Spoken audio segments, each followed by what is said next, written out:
आइए, तो ये सब माने ब्लड की बात करेंगे हम लोग। आपसे कोई प्रश्न करता है कि रक्त क्या होता है? हमारे शरीर में तो रक्त है ना, हमारे शरीर में रक्त है। तो अगर कोई पूछे कि रक्त हमारे लिए कितना फायदेमंद होता है, तो कहेंगे कि रक्त एक सुनो सब लोग एकदम ध्यान से, रक्त एक प्रकार का तरल संयोजी उत्तक होता है। रक्त देखो, ये कहीं मिलेगा नहीं आपको, है ना, कोई आपको पढ़ाएगा। हम आपको पढ़ा रहे हैं क्योंकि आगे आप कंपटीशन में जाएंगे, बैठेंगे, ना मालूम आप हमसे मुलाकात होगी कि नहीं होगी, लेकिन पढ़ लीजिए, आपको जानकारी हो जाए। तो रक्त कोई पूछेगा तो कहेंगे रक्त एक प्रकार का तरल संयोजी उत्तक होता है। अब तरल का मतलब होता है द्रव अवस्था में पाया जाता है रक्त। संयोजी का मतलब होता है जो पूरे शरीर में दौड़ता रहता है। संयोजी का मतलब होता है कनेक्शन, जो पूरे शरीर में दौड़ता रहता है रक्त। तो रक्त एक प्रकार का तरल संयोजी उत्तक होता है। रक्त जो होता है एक चिपचिपा गाढ़े लाल रंग का पदार्थ होता है, माने चिपचिपा होता है। रक्त कैसा होता है? चिपचिपा होता है। रक्त कैसा होता है? गाढ़ा होता है। और रक्त का रंग लाल होता है। रक्त का रंग लाल होता है। किसके कारण लाल होता है? हीमोग्लोबिन के कारण। हीमोग्लोबिन क्या है? तो हीमोग्लोबिन एक प्रकार का बढ़क है जो रक्त में क्या होता है? पाया। सुनो, 1 डेसीलीटर, 1 डेसीलीटर, सुनो, 1 डेसीलीटर की बात कर रहे हैं। 1 डेसीलीटर रक्त में लगभग 12 से 14 ग्राम हीमोग्लोबिन पाया जाता है। हीमोग्लोबिन पाया जाता है। लड़कियों में हीमोग्लोबिन कम पाया जाता है, लड़कों में अधिक पाया जाता है। लड़कियों को वो छटा मारिए खींच के, वही छटा लड़कों को मारिए तो लड़कों को कम चोट लगता है क्योंकि उसमें हीमोग्लोबिन अधिक है। लड़कियों को अधिक चोट लगता है क्योंकि हीमोग्लोबिन का है कम। बात समझे? एक स्वस्थ व्यक्ति में जो रक्त होता है, माने अगर पुरुष की बात करें तो लगभग 5.5 लीटर पाया जाता है। स्वस्थ व्यक्ति में लगभग 5.5 लीटर रक्त पाया जाता है। स्त्री जो होती है, पुरुष में अगर उतना पाया जाता है, स्त्री में आधा लीटर कम, यानी 5 लीटर रक्त उसमें पाया जाता है। आधा लीटर कम पाया जाता है, 5 लीटर रक्त उसमें पाया जाता है। अभी तो रक्त रहा, रक्त के बारे में जाने। रक्त एक प्रकार का तरल पदार्थ होता है। रक्त जो होता है वह चिपचिपा होता है। रक्त गाढ़ा होता है। रक्त का रंग लाल होता है। लाल रंग क्यों होता है? क्योंकि रक्त में हीमोग्लोबिन पाया जाता है। रक्त में क्या पाया जाता है? हीमोग्लोबिन। याद रख लो, रक्त का रंग लाल क्यों होता है? हीमोग्लोबिन के कारण। और 1 डेसीग्राम, 1 डेसीलीटर कह दो, 1 डेसीलीटर बहुत कम हुआ, माने 1 ढक्कन कह दो, 1 ढक्कन, 1 डेसीलीटर। देखते हैं ना, सिरिंज से निकालते हैं सब, और तब आपको खून की जांच करके बताते हैं कितना आपके शरीर में हीमोग्लोबिन है। 1 डेसीलीटर, 1 ढक्कन समझ लो छोटा सा। अगर उसमें ब्लड निकालते हैं तो उसमें लगभग 12 से 14 ग्राम हीमोग्लोबिन की मात्रा होती है। स्त्रियों में थोड़ा सा 2 पॉइंट कम होता है, पुरुषों में अधिक होती है। एक स्वस्थ व्यक्ति में लगभग, माने जो अगर पुरुष है तो उसमें 5.5, 5.5 लीटर रक्त पाया जाता है। और अगर एक स्वस्थ स्त्री है तो उसमें लगभग 5 लीटर रक्त पाया जाता है। तो ये रक्त की बात रही। तो अब उसका पहले पढ़ लो तब आपको लिखाएंगे। ये रक्त की बात रही। उसके बाद से आपके रक्त के बाद आपका एक प्रश्न आता है कि रक्त ग्रुप कितने प्रकार के होते हैं? रक्त ग्रुप कितने प्रकार के होते हैं? तो देखो, अभी कुछ बच्चे यहाँ बैठे हुए थे आकर के, रक्त ग्रुप, रक्त ग्रुप जिसको आप अंग्रेजी में कहते हैं, हिंदी में कहते हैं, चलो इसको ब्लड ग्रुप लिख लो। चलो, ब्लड ग्रुप, जिसको आप हिंदी में रक्त समूह भी कह सकते हैं। रक्त समूह। कोई भी आपसे पूछे कि बताओ रक्त कितने प्रकार के होते हैं, तो आप कहेंगे 4 प्रकार के। ठीक है, जो रक्त ग्रुप होते हैं कितने प्रकार के? 4। हमेशा कैपिटल लेटर में लिखा जाता है, कभी भी स्मॉल लेटर में मत लिखना। एक ए होता है, एक बी होता है, एक ए बी होता है, एक ओ होता है। ठीक है, अब सुनो, ए बी को हम लोग सर्वग्राही कहते हैं, ओ को हम लोग सर्वदाता कहते हैं। इसमें तो मान लो ए और बी तो अकेले होता है। तो देखो, अगर आपसे कोई प्रश्न पूछता है बताओ कि रक्त ग्रुप कितने होते हैं, कितने होते हैं? 4। और कोई आपसे पूछे कि बताओ चारों रक्त ग्रुप में किससे हम लोग सर्वग्राही कहते हैं, तो क्या कहोगे? और कोई कहता है कि रक्त ग्रुप में किसको सर्वदाता कहते हैं? ओ। सबको याद हुआ क्या? तो ए बी को सर्वग्राही कहते हैं, ओ को क्या कहते हैं? सर्वदाता। अब देखो, बारी बारी से देखो। मान लो कि कोई व्यक्ति, मान लो मैं हूँ, ठीक है, मैं बीमार पड़ गया हूँ, मुझे बीमारी हो गई है, और बीमारी होने के बाद मेरा रक्त समूह ये है। अच्छा देखो, तुम लोग अभी मैं बताऊंगा अभी कैसे रक्त समूह को जांच किया जाता है। कोई व्यक्ति है, बीमार हो गया और उसका रक्त ग्रुप ए है, वो पहले जांच करके रखा है। सब लोग अपना रक्त समूह जांच करके सर्टिफिकेट रख लेना कि इमरजेंसी में कब जरूरत आ जाए किसी को रक्त देने के लिए, तो उस समय जाँच न कराना पड़े, तुरंत आपको ये एहसास हो कि हम दे सकते हैं। जैसे कहा होता है, मान लो कि मम्मी की तबीयत खराब हो गई, वो गई, और उसके बाद से जाने के बाद मान लीजिए कि उसको रक्त समूह ए है, मान लो बीमार हो गए, उसका रक्त समूह ए है, और आपका मान लो बी है, तो क्या आप दे पाएंगे कि नहीं दे पाएंगे? तो सबको मालूम होगा कि देखो, जो रक्त समूह अगर किसी व्यक्ति में ए है तो वह ए है, तो वह उसको वही व्यक्ति दे सकता है जिसके अंदर ए होगा या जिसके अंदर ओ होगा। वो तो सर्वदाता का ही रहे, सबको दे सकता है। तो मान लीजिए आपकी मम्मी की तबीयत खराब हो गई है और आपका क्या है, बी है, तो आप तो दे नहीं पाएंगे, तो किसी दूसरे को देखेंगे। और वह भी नहीं देखना चाहते। देखो, अगर मान लो आपकी मम्मी की तबीयत खराब हो गई, उसका ए है और आपका मान लीजिए बी है, तो आप दे नहीं पाएंगे। केवल ए और ओ, जिसके में ब्लड ग्रुप ए होगा वही व्यक्ति दे सकता है, या जिसके ऊपर ब्लड ग्रुप ओ होगा वह दे सकता है, बाकी कोई नहीं दे सकता है। बी भी नहीं दे पाएगा और जो ए बी है वो भी नहीं दे पाएगा। तो इसके लिए एक सिस्टम बनाया गया जिसका नाम होता है ब्लड बैंक। जिसका नाम क्या होता है? Blood bank. इस पूर्वांचल में सबसे बड़ा ब्लड बैंक यहीं पर है, आपके गोरखनाथ में आपका। तो वहाँ आप जाएंगे तो ब्लड बैंक जो होता है, जहाँ पर ब्लड को दान किया जाता है, ब्लड को दिया जाता है, ब्लड को रखा जाता है। तो वहाँ आपको मान लीजिए कि आपको ब्लड चाहिए और आप मान लीजिए कि बी वाला ब्लड उसको दे देंगे ब्लड बैंक में, और फिर ए वाला ब्लड वो आपको मम्मी को दे देगा। आप देंगे बी वाला और ए वाला आपको क्या करेगा, दे देगा। तो अगर मान लीजिए कि ए है, ए जो होता है वह किसको किसको ब्लड, मान लो कोई पूछे कि ए अगर कोई व्यक्ति है तो किसको किसको ब्लड दे सकता है, पहले ही जानिए किसको किसको ब्लड दे सकता है। कौन? ए। तो किसको दे सकता है? देखो, ए को दे सकता है, ए को दे सकता है, और किसको दे सकता है? ए बी को। अभी आप ए बी को देखें, ए बी तो सर्वग्राही है ना, तो सबसे ले सकता है। ठीक है, इसका मतलब ए भी इसको ले सकता है, बी भी दे सकता है, ओ भी इसको दे सकता है। तो माने ए को दे सकता है और ए बी को भी दे सकता है। ये ध्यान रखना कि अगर मैं कहूँ कि मेरे अंदर किसी ने जांच कराया और ब्लड ग्रुप ए है, हमारे अंदर क्या है? ए है, तो मैं किसको किसको दे सकता हूँ? उन व्यक्तियों को दे सकता हूँ जिसके अंदर ए होगा, तो मैं मेरे अंदर ए है तो मैं उसको दान डायरेक्टली कर सकता हूँ, ब्लड बैंक में जाने की जरूरत नहीं है। अगर किसी को ए बी है तब भी मैं डायरेक्टली दे सकता हूँ। तो जिसके पास ए ब्लड ग्रुप होगा वह ए को दे सकता है और किसको दे सकता है? A B. कुछ समझ में आ रहा है क्या पढ़ाई कर रहे हैं आप? ये जानकारी आपको होना चाहिए। जो बायोलॉजी के स्टूडेंट हैं उसके लिए बहुत इंपॉर्टेंट है, जो मैथ के स्टूडेंट है उसके लिए भी इंपॉर्टेंट है, जो अंग्रेजी के स्टूडेंट है उसके लिए भी है, जो उर्दू के हैं उसके लिए भी है। क्योंकि ये कोई नहीं जानता है कि आने वाले टाइम में किसकी कौन सी तबीयत खराब हो जाएगी। और जितने गाड़ियाँ चल रही, एक्सीडेंट लगातार हो रहे हैं, कभी भी किसी के एक्सीडेंट हो सकता है, ब्लड शरीर से निकल सकता है, ब्लड दान देने की आवश्यकता आ सकती है। ठीक है, चलिए अब आते हैं बी के पास। बी भी एक है आपके पास, बी भी एक रक्त ग्रुप है। तो बी किसको किसको रक्त दे सकता है? तो बी किसको देगा? देखो, बी किसको दे सकता है? बी को दे सकता है अपने आप को, माने जो भी होगा, हम हैं तो अपने आप को दे सकते हैं, या जिसके अंदर बी होगा उसको दे सकते हैं। बी को दे सकते हैं, ए बी तो भाई सर्वग्राही तो सबको, और ए बी को भी दे सकते हैं। ए बी को भी हम लोग रक्त दे सकते हैं। समझ रहे बात को? तो ये मान लो बी की बात हुई, ए की बात हुई, बी की बात हुई। अब बात होती है नेक्स्ट। मान लो ए बी सर्वग्राही है, यानी सबसे ये ले सकता है, सबको ले सकता है, लेकिन किसको दे सकता है भाई? केवल ए बी। अगर मेरे अंदर ए बी ब्लड ग्रुप है तो मैं केवल ए बी को ही दे सकता हूँ। अगर मेरे अंदर क्या है? ए बी है, तो मैं ए बी को ही दे सकता हूँ। तो देखो, ए बी क्या है? सर्वग्राही है, वो सबसे ले सकता है। माने इसको माने ओ भी दे सकता है। माने सर्वग्राही का मतलब होता है कि यह ए बी ओ तीनों से रक्त ले सकता है, रक्त ले सकता है।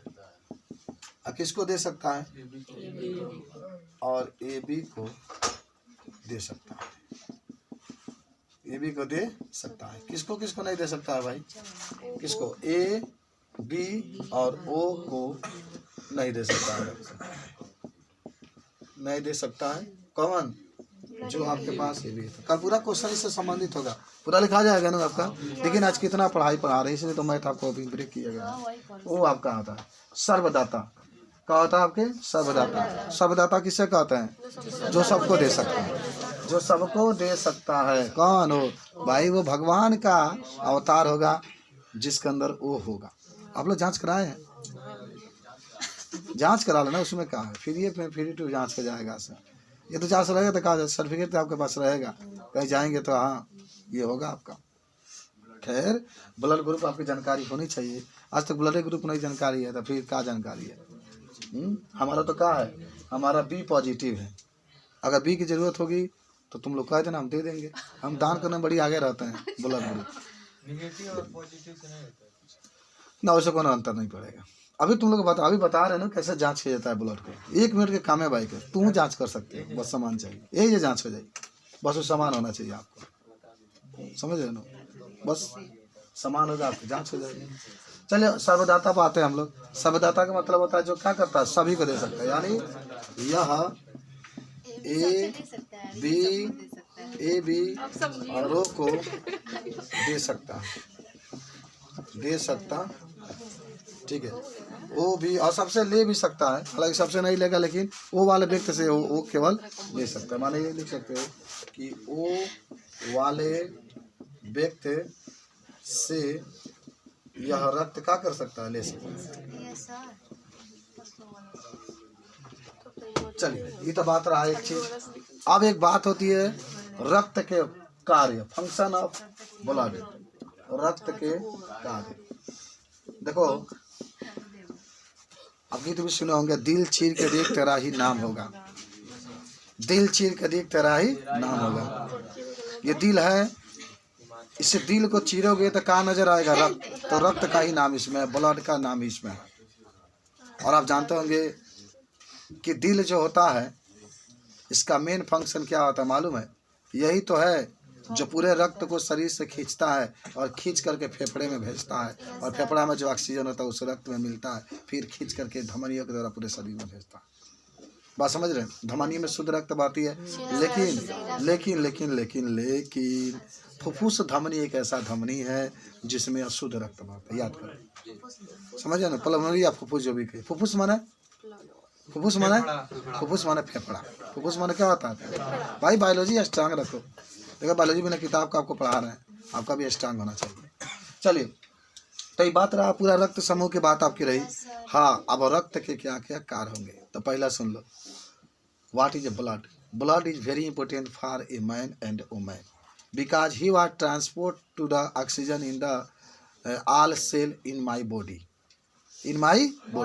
समझो क्या कहें का, छोड़ो अंग्रेजी मीडियम का तो है नहीं। चलिए तो जो आपके रक्त होता है, उस रक्त के द्वारा ही जितनी भी हमारे शरीर के अंदर कोशिकाएं होती है वह ऑक्सीजन को पहुंचाती है। रक्त अगर ना रहे, हमारे अंदर लाखों करोड़ों कोशिकाएं हैं, वो कार्य नहीं करेंगी, उसको कार्य करने के लिए ऑक्सीजन चाहिए। अच्छा सुनो, हम आपको एक और चीज़ बता देते हैं, अभी आपको आगे पढ़ाएंगे भी।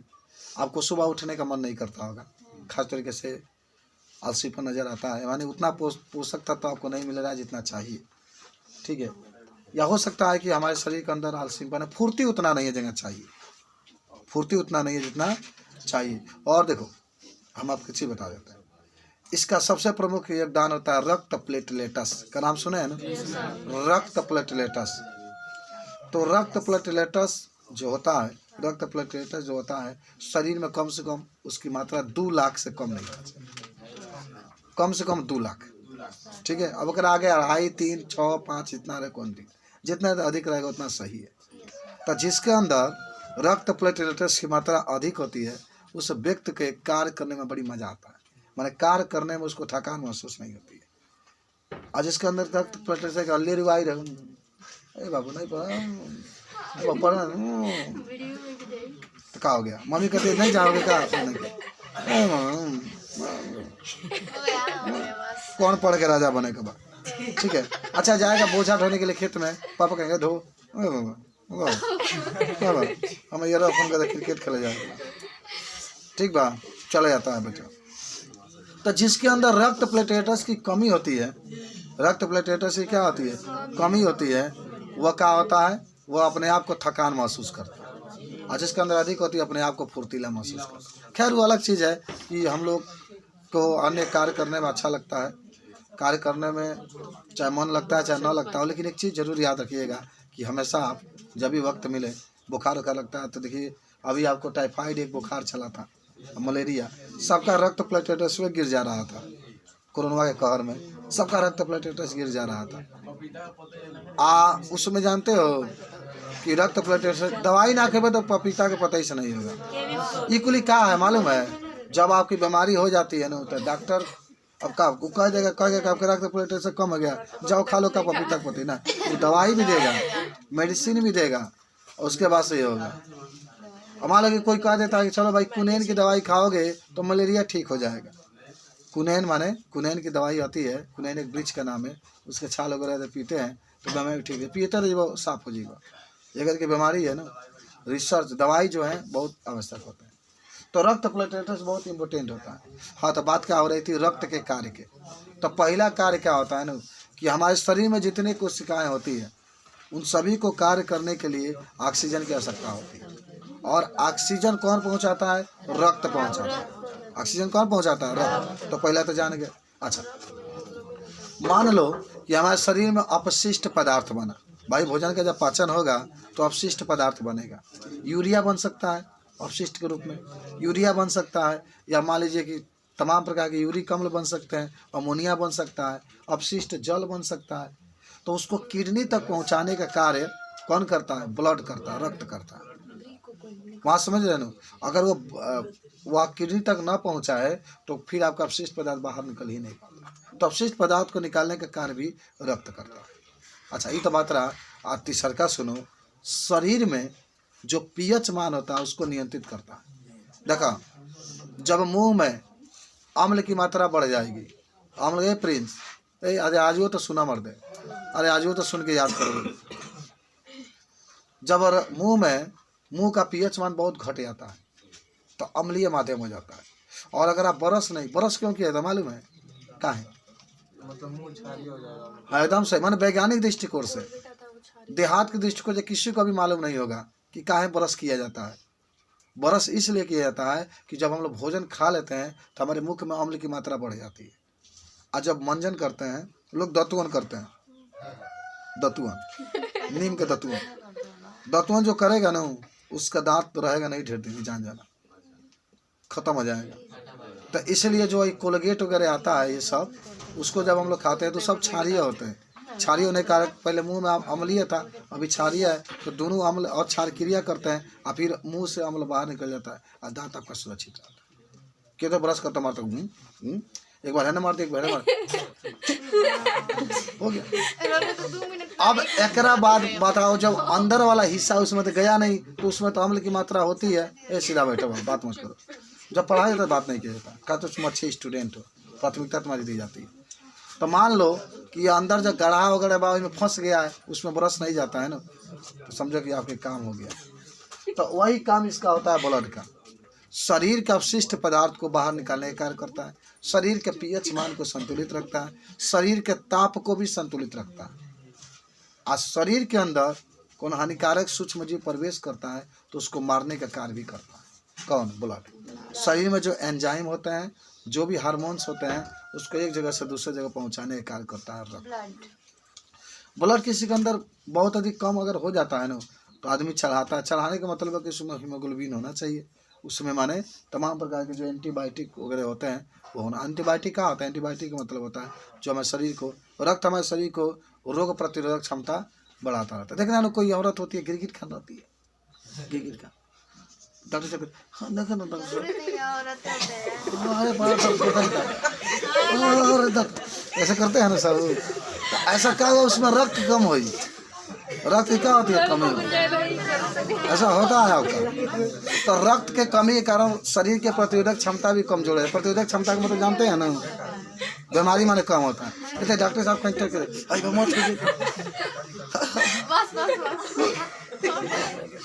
ये जो आपका होता है रक्त का पूरा क्या होता है काम, समझे? तो आप एक चीज को लिख लो तुम।